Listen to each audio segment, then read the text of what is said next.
For decades, the world was told that wars are fought for freedom, for democracy, for security. But what if the real battlefield is not land, not oil, not even power? What if the real war is over money?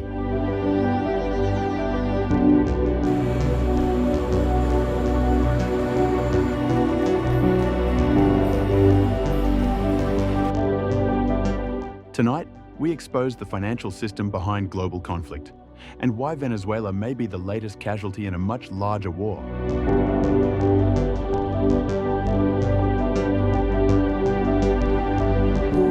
Good evening. What is really happening in Venezuela? Official explanations speak of drugs, democracy, and national security. But behind the headlines lies a far more dangerous truth. This is not simply a political crisis. This is an economic confrontation that reaches the very core of global power. Venezuela holds over 303 billion barrels of proven oil reserves, more than any nation on Earth. That is nearly 1/5 of all known global oil. But the issue is not how much oil Venezuela has. It is how Venezuela chose to sell it.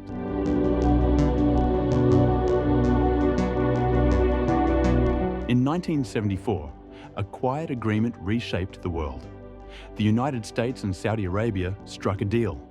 All oil would be sold in US dollars. And in return, America would guarantee military protection. This became known as the petrodollar system.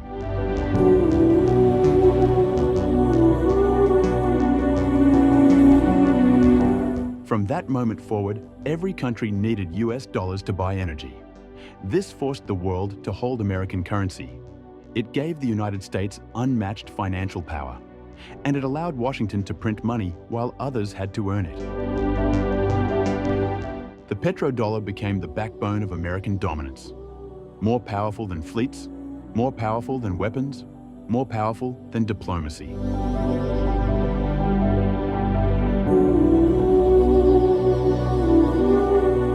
In the year 2000, Saddam Hussein announced Iraq would sell oil in euros.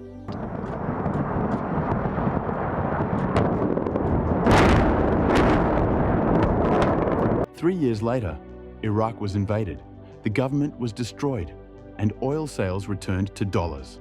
No weapons of mass destruction were ever found.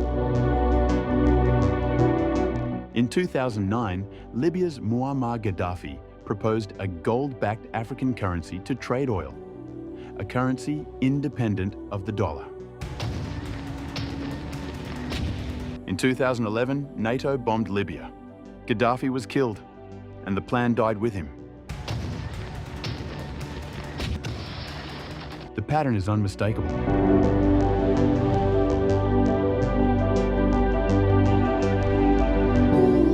Now, Venezuela. In 2018, the government announced it would abandon the US dollar in oil trade.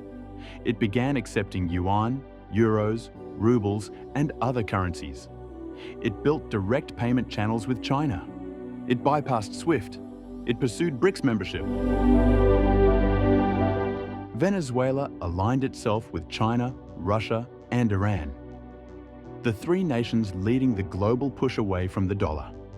With more oil than Iraq and Libya combined, Venezuela became a strategic threat to the entire petrodollar system.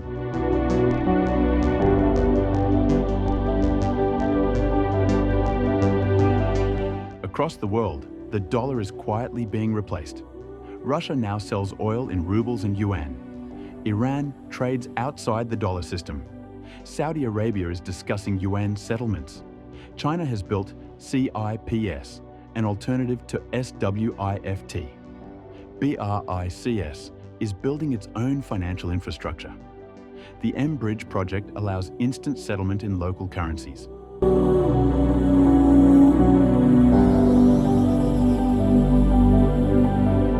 If Venezuela joins BRICS with the world's largest oil reserves, the shift would accelerate beyond control.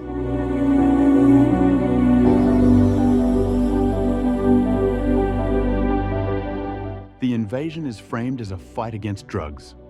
Yet Venezuela supplies less than 1% of US cocaine. It is framed as a fight against terrorism.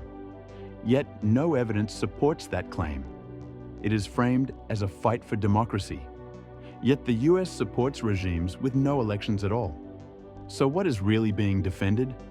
Well, what the president said is true. The United States of America is running Venezuela. By definition, that's true. Jake, we live in a world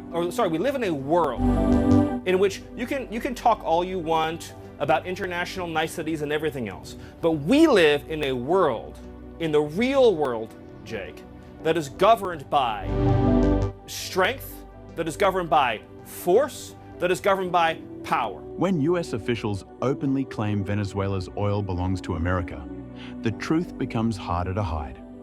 This is not a war for freedom. This is a war for financial control. By definition, we are in charge because we have the United States military stationed outside the country.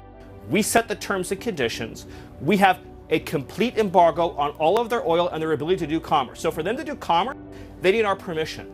For them to be able to run an economy, they need our permission. So the United States is in charge. The United States is running the country during this transition period.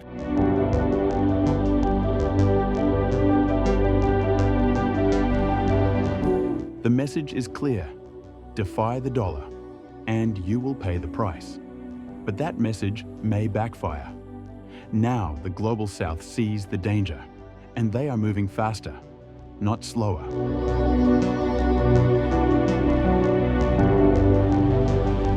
Same date, same method, same justification. History does not repeat, but it rhymes.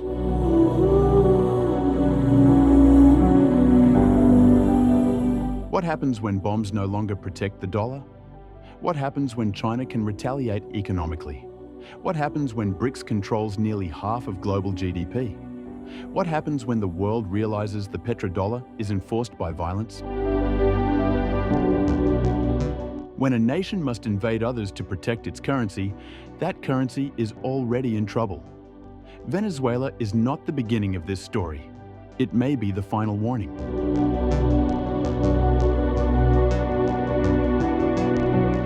From all of us at the USA New Times, thank you for watching.